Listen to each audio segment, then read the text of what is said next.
Hi, this is just to give you a little bit more help on the chord property and the tangent properties which we went through yesterday. So the first one, let me zoom in a bit and then let me show you that I've actually drawn a circle over here. I'm going to show you, demonstrate how the chord property actually works.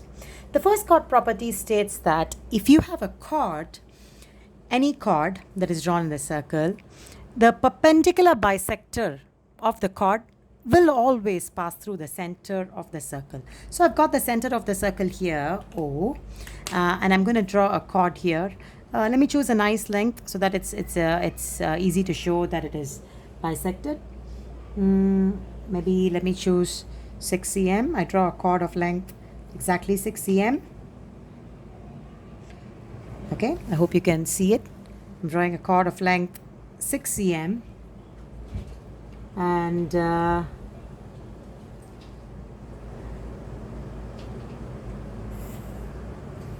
I'm going to construct a perpendicular bisector for this chord.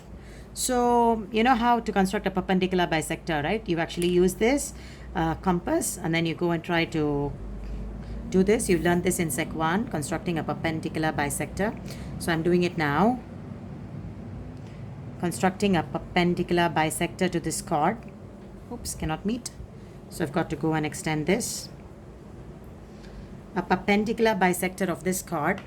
And then I'm going to join this. Now the chord property number 1 says that a perpendicular bisector of any chord will always pass through the center. You see my center is here. So when I draw the perpendicular bisector, yes, I do observe that this chord actually passes through the center of this circle. Now if I measure, I should be able to get that this is 90 degrees. Yep, this is exactly 90 degrees. And of course, it's going to cut it exactly into 2 equal halves. So just now it was 6 cm. So that's 3 cm and 3 cm exactly.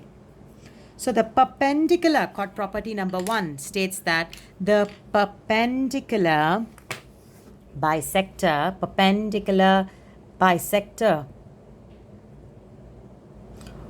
of a chord passes through the center of a circle. Passes through the center. So this is your chord property number 1. So let's move on to the second chord property. The second chord property is that if I draw 2 equal chords, they're always going to be at the same distance from the center. So let me choose to draw 2 chords. I'm going to draw a chord, the first chord of length, say 5 cm. Let me draw a chord of length 5 cm here. And then I'm going to draw another 5 cm chord. It can be wherever. I can draw it here, I can draw it here, as long as it's 5 cm. Okay, so I'm going to draw a chord of length 5 cm here.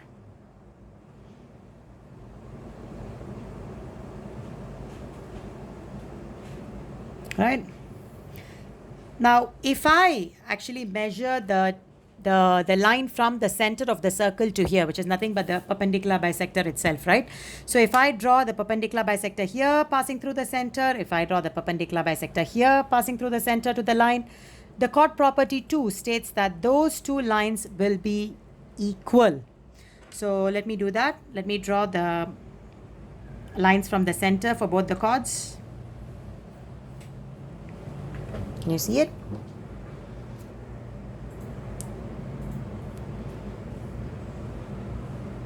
Oops, cannot meet. Should have drawn it bigger.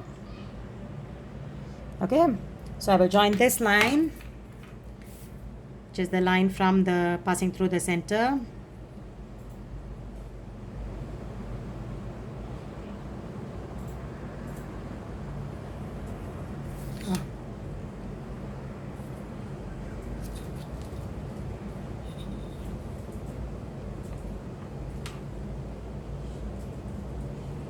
Not quite there because I didn't draw it here.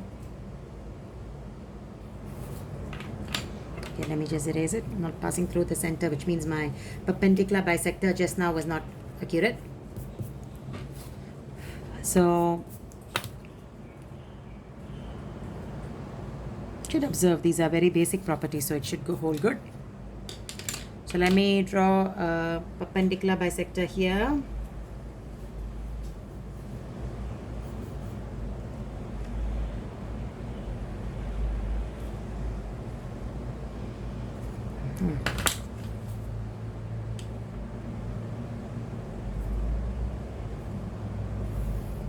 Okay, passing through the center. Then on the other side as well.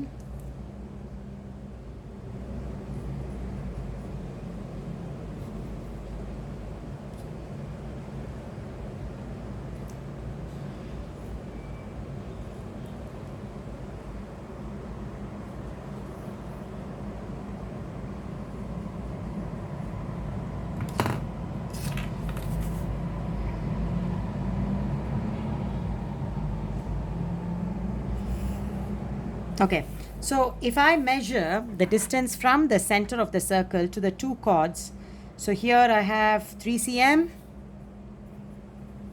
from the center of the circle O to the chord. Okay, the perpendicular line to the chord is 3 cm. Let's measure from here, the center of the circle, all the way to this equal chord is also about 3 cm. Yep. So this is also 3 cm. Right? This is a perpendicular bisector. So you observe that from the center of the circle, if I actually draw lines, two equal chords, I drew equal chords of length 5 cm. Right? Okay, the entire chord was about 5. This entire chord was about 5 as well. So you can observe that equal chords will always be at equal distance from the center. Okay, equal chords are always at equal distance or equal distance from the center. So this is your second property. One is about the perpendicular bisector. The second one is about the lines from the center, which is also the perpendicular bisector. So they will be equal distance as long as the chords are equal length.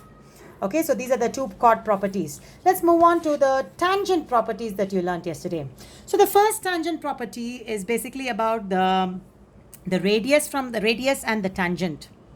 Right? So let me show you here. I'm going to draw a tangent at any point here. So I will choose a point and then I will draw a tangent here.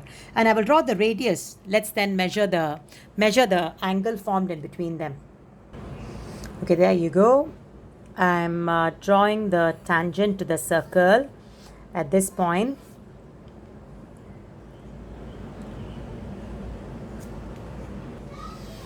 Okay, the tangent to the circle at this point. I can observe here, if I actually measure it, you will notice that the tangent and the radius will exactly be, yes, at 90 degrees here. Okay, if no matter where the tangent is drawn, if I draw a tangent here, you will observe that if I draw a line, draw the radius, they'll be at 90 degrees. So this brings us to tangent property 1, which is tangent is always at 90 degrees radius. Okay, in other words, tangent perpendicular to radius. This is a property that holds good always. The tangent drawn is always perpendicular to the radius at the point of contact. Now, the next property is about tangents from an external point. So I'm going to choose any point here and I'm going to draw two tangents here. And then let's measure the lengths of the two tangent. Okay, so I have done that. I have chosen a point A. And I have actually drawn tangents here. So let's measure the length of this tangent here. It comes up to about, measure this properly, so it's about, I'm sorry. Okay, so it's almost 9.4. So let's measure the other side. Same. Yep, so it's about 9.4 each. Okay, so this tangent is equal to this tangent. So if this is point B and point C, you would notice that PB is equal to, AB is equal to AC. Because A is the external point and point C and B are on the circle. Now the other thing you have to observe is that the radius will always be at 90 degrees. Yeah, you can check that. I've drawn the radius as well. Yep, it's 90 degrees. The radius is again here. Let's check. If you, yep, 90 degrees. So you can observe that the radius, no matter what, is always at 90 degrees, reinforcing the first tangent property that we learned just now. So radius is at 90 degrees, and then the tangents from an external point are always equal.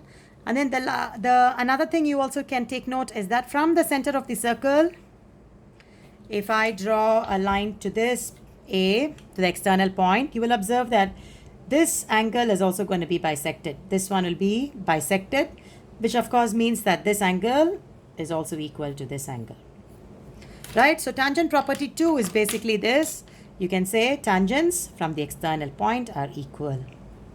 From the same external point, right? Tangents from an external point, the same external point, are equal. Okay, so using a simple circle, I have actually demonstrated all the properties to you, the 2 chord properties and the 2 tangent properties to you, for you to take a look. And I hope it's a bit clearer now with this explanation. Thank you.